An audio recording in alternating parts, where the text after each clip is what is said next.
자, 뉴욕 현지 연결해서 자세한 내용들 알아보겠습니다. 김한희 특파원, 안녕하십니까? 네, 안녕하세요. 네. 미국 증시가 다시 한번 월요일부터 좀 하락하는 움직임들이 나와줬습니다. 악재들이 많이 나왔나요? 네, 뉴욕 증시가 일제히 큰 폭으로 하락했습니다. 이스라엘과 이란 갈등 속에 중동전 확전 우려가 높아지면서 국제유가가 배럴당 80달러를 돌파한 건데요. 또 미국 노동시장 화랑 속에 금리 인하 폭이 0.25%포인트에 그칠 것이란 전망으로 미국 국채 수익률이 4%를 돌파한 게 증시 발목을 잡았습니다. 뉴욕 증권거래소에서 다우존스 30산업평균지수는 전 거래일 대비 0.94% 하락한 41,954.24의 장을 마감했습니다. S&P 500 지수는 0.96% 내린 5,695.94를, 나스닥 지수는 1.18% 떨어진 17,923.9의 거래를 마쳤습니다. 오늘 약세장 속에서도 매그니피센트 중에 엔비디아만 선전했는데요. 엔비디아 주가는 2.24% 상승하며 시가총액 2위 자리를 다시 꿰찼습니다.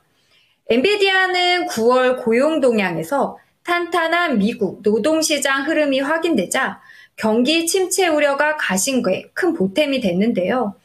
경제 성장 속에 기업들의 AI 투자가 강세를 지속할 것이란 낙관이 엔비디아 주가 급등으로 이어졌습니다. 실제 엔비디아 자매회사라고 할 수 있는 AI 서버 전문 업체인 슈퍼 마이크로 컴퓨터가 6월 이후 2,000개 이상의 서버를 판매했으며 이 서버에 10만 개 이상의 AI 전용 칩이 사용됐다고 밝혔는데요. 최근 들어 엔비디아는 젠슨왕 엔비디아 최고 경영자가 차세대 AI 전용 칩인 블랙엘 수요가 미쳤다고 발언하고 JP모건 체이스 등 투자은행들이 잇따라서 목표가를 상향함에 따라 연일 랠리하고 있습니다. 테슬라와 엔비디아는 희비가 크게 갈렸는데요. 테슬라는 3.7%나 급락했습니다. 오는 10일 로보택시데이를 앞두고 그동안 가파르게 오른 주가로 인한 차익 실현 매물이 지속됐습니다. 애플 또한 2.25% 급락했는데요. 투자은행 제프리스가 애플 매수 추천 의견을 철회한 게 주가 급락 방아쇠가 됐습니다. 구글 또한 안드로이드 폰 사용자들이 구글 플레이 스토어 외에 앱을 다운로드할 수 있는 대안을 제공하라는 법원 판결에 2.44% 하락했습니다. 이 밖에도 슈퍼마이크로 컴퓨터는 오늘 공개한 3분기 출하 통계가 역시 탄탄한 AI 서버와 데이터 센터 수요를 입증한 덕분에 15.79%나 폭등했습니다. 네, 말씀해 주셨던 대로 기술주나 성장주 내에서도 이슈에 따라서 엇갈리는 흐름들이 나와줬습니다. 자, 그런 가운데 오늘 시장의 또 다른 악재가 금리 얘기를 안 할 수가 없는데요. 이 채권 시장의 움직임 어땠습니까? 네, 오늘은 국채 금리가 급등한 게 투심을 짓눌렀는데요.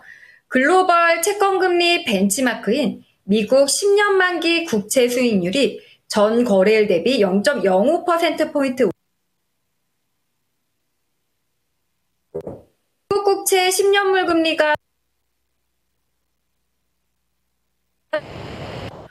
통화정책의 0.07%포인트 치솟은 4% 수준을 기록 중입니다. 지난주 금요일 발표된 탄탄한 고용이 B컵 기대감을 낮췄기 때문인데요. 미국 노동시장이 예상보다 견조한 것으로 확인되면서 연준이 큰 폭의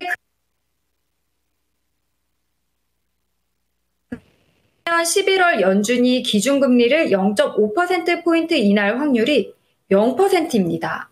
지난주만 해도 30-40%대였다는 점을 감안할 때 상당히 후퇴한 거죠.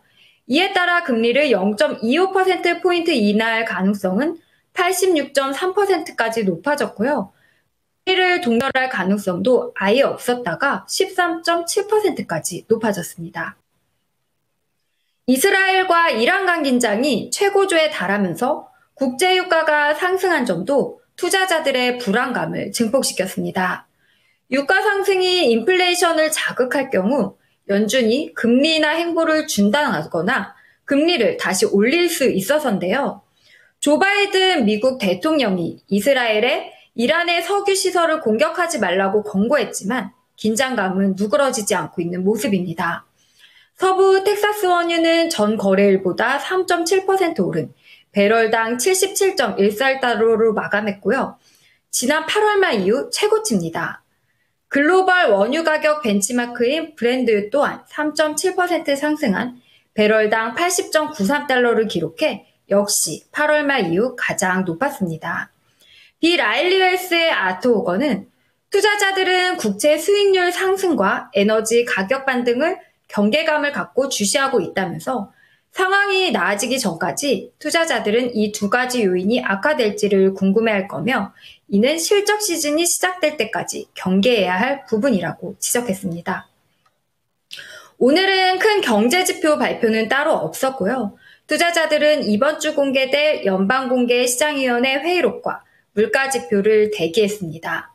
수요일에 나올 FOMC 의사록을 통해 시장은 연준의 B컵 배경을 보다 상세히 파악하고 향후 경기 전망과 통화정책 경로에 대한 힌트를 얻을 수 있기 때문인데요.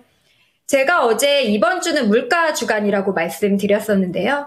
수요일 공개될 소비자 물가지수 CPI와 목요일 생산자 물가지수 PPI 발표를 주시하고 있습니다.